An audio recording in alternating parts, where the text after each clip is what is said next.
নমস্কার বন্ধুরা, আমি আরোহী চলে আসলাম অনেক দিন পর একটু ব্লগ ভিডিও নিয়ে। তো বন্ধুরা, বেশি কিছু শেয়ার করতে পারবো না, তবে যেইটুকুনি পারবো অবশ্যই তোমরা মন দিয়ে দেখো। তো দেখো বন্ধুরা, আমি এখন কাজ করছি আর তোমাদের সাথে কথা বলছি। তো আমি বাড়িতে ঘরোয়া কাজের সাথে সাথে একটু হাতের কাজও করি। তোমরা অনেকেই হয়তো জানো বা অনেকে জানো না। তো এইগুলো নাইটি। তো নাইটি সেলাই করার আগে কাঁধিগুলো কেটে নিতে হয়। তো বন্ধুরা, আমার দিক দিয়ে সত্যি কথা বলতে ভাবি রোজ তোমাদের সামনে ভিডিও শেয়ার করব, কিন্তু সেইভাবে আর হয়ে উঠতে পারি না। তবুও আমি চেষ্টা করব। আর আমি সত্যিই সবার থেকে অনেকটাই পিছিয়ে আছি। সেইটা অবশ্যই আমার নিজের দোষে, যে আমি হয়তো সময় বের করে উঠতে পারি না। তবে আমি চেষ্টা করব। তো যাই হোক বন্ধুরা, কিছু না কিছু তো তোমাদেরকে আপডেট দিতেই হবে, তাই সেই আপডেট দেওয়ার চেষ্টায় আছি। তোমরা প্রথম দিয়ে যেইভাবে আমার সাথে ছিলে, এখনও পর্যন্ত আশা রাখবো সেইভাবেই থাকবে। কিন্তু তোমরা কেউ আমাকে কখনো ভুল বুঝে দূরে সরে যেও না, ঠিক আছে?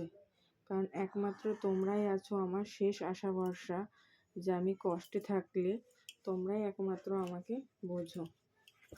তো বন্ধুরা, অনেক কিছুই আছে, অজানা কথা, জানা কথা, মনে চাইলেও বললেও বলতে পারি না। তবুও চেষ্টা করব তোমাদের সামনে সেগুলো শেয়ার করার, ঠিক আছে? আর একটাই সমস্যা হয়, যে যখন আমি ভিডিও অন করি তখন মনে হয় কি অনেক কিছুই বলবো, কিন্তু যে অন করে ফেলি তখন কি বলবো নিজেও বুঝে উঠতে পারি না। তখন একদমই চুপচাপ হয়ে যায়। এটা যে কেন আমার সাথে হয়, হয়তো আমার মতন অনেকের সাথে এরকমটা হয়। একমত আছো কিনা অবশ্যই কমেন্টে জানাবে। আর আমি সত্যি সংসারের কাজের মধ্যে থেকেও আমি যে কোনো হাতের কাজ আমি করতে ভীষণ ভালোবাসি। এত ভালো লাগে কি বলবো। আমার তো ভীষণ স্বপ্ন যে আমিও একদিন কোনো কিছু একটা করব, কিন্তু জানি না সেটা হবে কি না। কারণ আমি চেষ্টার থেকে ভয়টা বেশি পাই। আর সেই ভয়টাই আমার জীবনে কাল হয়ে দাঁড়িয়েছে। জীবনে অনেক কিছুই না জানা কষ্ট আছে, জানাও কষ্ট আছে। সব থেকে বড় কথা, আমি গুছিয়ে কথা বলতে পারি না, ঠিক আছে? তারপরে আমি অনেক মানুষের মতন অত প্যাঁচে নিয়ে থাকতে পারি না। তার জন্যই মানুষ আমাকে যখন যেরকম ভাবে সেই পারে ব্যবহার করে নিজের মতন করে। তাই এই আমার জীবন, ভালো আর খারাপ নিয়ে চলছে। তবু এত কিছুর মধ্যে দিয়েও বেঁচে আছি। কেন, নিজে তো আর মরতে তো পারি না, তবু আমাকে বাঁচতে হবে। আমি যদি একটা সুন্দর এমন একজন যদি থাকতো, সে যদি আমাকে বাঁচার বেঁচে থাকতে গেলে যে কি কি দরকার বা কীভাবে বাঁচতে হয় সে যদি আমাকে বলতো বা শেখাতো, তাহলে আমি হয়তো শান্তি পেতাম। সবাই নিজে আমার মুখ থেকে নিজের সমস্ত কথাগুলো শুনে নিয়ে সেইগুলো নিয়ে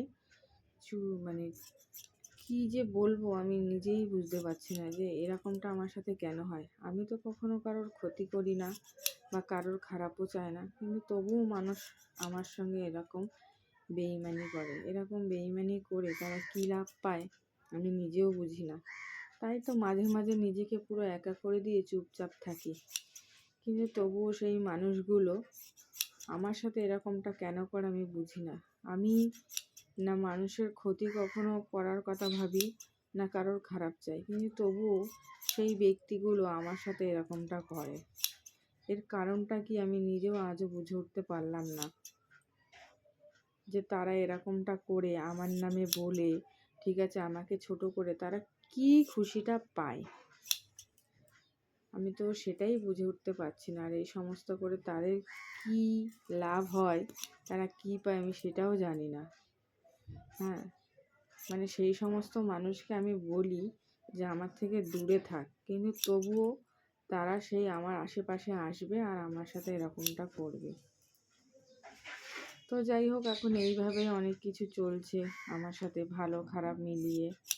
তবুও ভালো না লাগলেও ভালো থাকার চেষ্টা করি। কি করব, নিজের জীবন তো নিজেই বেছে নিয়েছি, আর তো কিছু করার নেই। তবে অনেক কিছুর সাথে সাথে এটাও বুঝলাম যে কাউকে যে মন খুলে কোনো কথা বলবে তুমি, কোনো লাভ নেই। কারণ সেই মানুষটা এখন তোমার কথা শুনবে, পরে গিয়ে তার সাথে যদি কখনো তোমার ঝামেলা বাঁধে, সেই কথাগুলো নিয়েই তোমাকে কথা শোনাবে। তাই মানুষকে বলা মানে বেকার।